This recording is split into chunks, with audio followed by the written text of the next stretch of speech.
balitaan sa ating negosyo. Mas pabor ang mga Pilipino na gumastos gamit ang cash kaysa sa mga credit card o phone wallet transactions. Kung bakit, balita mo may Jackie Sai.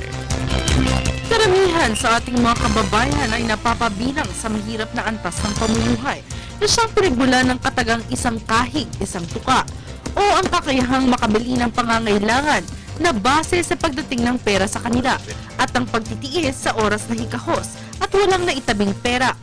Ito ang dahilan kung bakit karamihan sa mga Pilipino ang umaasa sa money transactions o ang pagbabayad gamit ang pera kaysa sa mga digital or credit card transactions.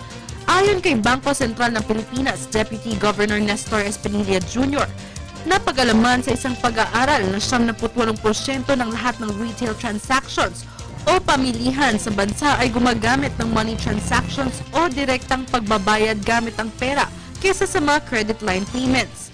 Itinuturing ang Pilipinas bilang isang bansa na tumatangkilik sa mga makabagong teknolohiya, kung kaya't pinag-iigting ng pamahalaan ang paggamit ng mga mobile phone wallet transactions o ang pagpapadala ng pera sa gadgets upang maabot ang CCT o Conditional Cash Transfer Program sa mga nakatira sa malalayong lugar.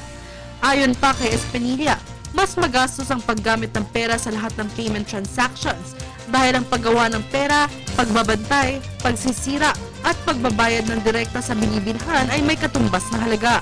Dagdag pa niya, madaling mabantayan ang digitized money dahil ito ay naka-record, kaya ito ay magiging mas epektibo para sa mga otoridad at nagmamay-ari ng money accounts. Halimbawa na ni Espinilla, ang patuloy na pinamimigay ng pamahalaan na CCT Program Fund na nagkakahalaga ng bilyon-bilyong piso na maire-reimburse na ng maayos at mas mabilis.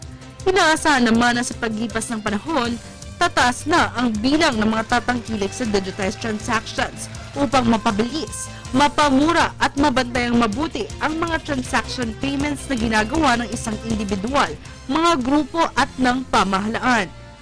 Para sa Telebisyon ng Bayan, Jackie Sai.